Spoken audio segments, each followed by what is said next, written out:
Zenless Zone Zero. Game developed by Hoyoverse, the developers behind the sensations like Genshin Impact and Honkai Star Rail. I was very excited for this game when I first saw the trailer like 2 years ago, but I was afraid it's gonna be another mobile game trash and I'm not gonna like it. So I waited a little while after the game came out to try it for myself. Hello everyone, I am an emotional zombie enthusiast and I welcome you to Resident Sleeper. Once we start the game, we get this short intro cutscene. Investigative Association has dispatched a team to the scene to carry out emergency protocols. Evacuation of residents in nearby blocks is underway. Please stay away from the 14th Street area. Wise, come check this out. What's that? 14th Street. I think the news mentioned it earlier. Give me a sec. Yeah, in the Janus quarter. They say it's already breached the level 3 controls. Yeah.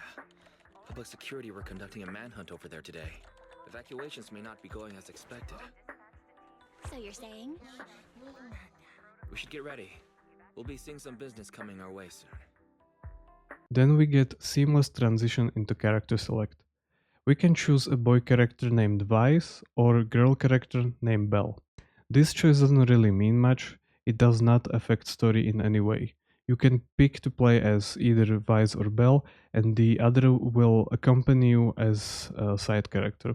I decided to choose the waifu. Now we get this fully voice acted comic book style cutscene. I honestly really like this. It makes me feel like I'm reading a manga. There are more cutscenes like this throughout the game. If you aren't fan like me and you don't like this, or you don't care about the story at all, fear not, you can skip every cutscene in this game. During this comic-like cutscene we meet another set of characters, Enby, Nicole and Billy. These three stole something from a notorious gang and are being chased. One thing leads to another and they fall through some sort of wormhole and end up in a place called Hollow. I still don't fully understand what it is, but the TLDR is that it is a dangerous place where the fun parts of the game happen.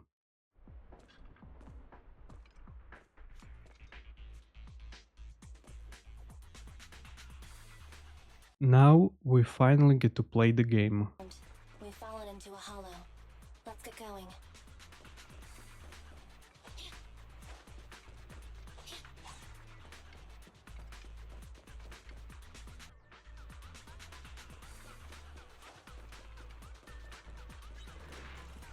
An ethereal.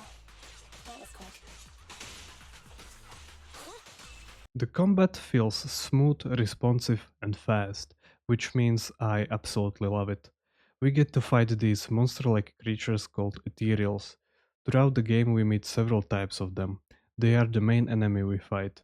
Then there are also humans and robots. After finishing each level we get this dandy looking wipeout shot. We get to see the last enemy dying and the character we play as in some cool pose. We get another type of cutscene. Here characters are looking straight into our souls and are fully animated. It is mostly an idle pose, but their mouths are moving and sometimes they do some small movements. In this cutscene we find out that NB is emotionless cold girl with almost robot-like reactions, which is why I instantly fell in love with her. I just didn't realize it yet. More I played this game, more I liked her. We also meet Billy. He's actually the opposite of NB, full of emotions, warm-hearted, and nothing like a robot he appears to be. He's also obsessed with their version of Power Rangers, called Starlight Knights. After their very long conversation we get to play in the game again, but this time with two characters. With two characters we can now perform chain attacks and parry enemy attacks. They are so much fun to use, and they are the main reason this game is so much fun to play. After finishing the tutorial, you get to play with three characters, which elevates the fun even more. Hoyoverse realized that switching characters in fight in Genshin Impact feels awkward, so they decided for this game they're gonna make switching characters fun and essential part of the gameplay. If you switch characters for no reason, it feels exactly like in Genshin, in my opinion. It is slow and kind of awkward. But if you switch characters when it is right time to parry an enemy attack, indicated by the yellow flashing X on an enemy, the character switch is smooth and instant. It just feels right. We also learn about an ultimate attacks, which until reviewing my footage I didn't know how to trigger. It always just happened. Every character has a unique ultimate and has fantastic animation. At first, I thought that those animations are gonna get in the way of the fast combat and are gonna get tedious quick. But I was wrong. The animations of these ultimate attacks are short and very well animated. I have been playing this game for months at this point, and still I'm not sick of them. After defeating the game's first boss, at least I think it was boss, we get another comic-like cutscene.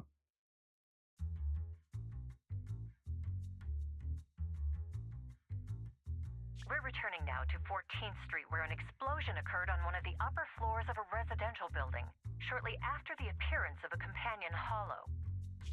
According to our sources, the explosion was set off by public security. In their operation against the violent Red Fang Gang, public security took extreme measures, including the use of Air Force weaponry.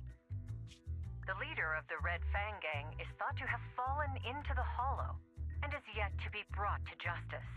The head of public security has refused to comment. The bomb squad is on the way. Please, stay away from 14th Street. We'll continue to follow this breaking story. Hey! Listen up! I was there when that explosion took place! This is an emergency! Billy, Anby, and the target of my commission have fallen into that hollow. I need a proxy's help now! Hello, Nicole. It'd be nice of you to knock next time. I feel like I hear of your urgent needs at least 3 times a month, Nicole. You can make fun of me all you want after you help me deal with this crisis. Please, legendary proxy Phaethon. What trouble did you get yourself into this time? We find out that our main characters are the legendary proxy named Phaeton, which basically means we are super mega awesome. In this cutscene, we also meet Nicole. She is the main reason I was so excited for this game when I first seen the trailer. I think I don't need to say why. After this cutscene, we get introduced to this TV hopping minigame. It sucks. It is slow and tedious. Completely ruins the fast pace of the game's combat. Thankfully, the developers realized that and stopped forcing this onto us in the later chapters of the game, which makes the game so much better. I'm gonna stop right here. If you wanna know what happens next, try the game for yourself. It is worth it. This game is really fun.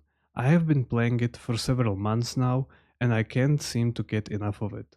I usually don't care much for the story in most games, but the story of this game got me hooked and I can't wait for more. The combat of this game is probably the best out of all the anime games I have ever played. It might be one of the best in the entire action game genre. And when it comes to the gacha part of the game, it is not as bad as other games I played. I managed to get all the SRN characters I wanted without spending any money. I wanna give this game 8 out of 10. Even though it is the best gacha game I ever played, still it is a gacha game, and with that comes some issues, like insane number of currencies for everything. I would definitely recommend you to play this game.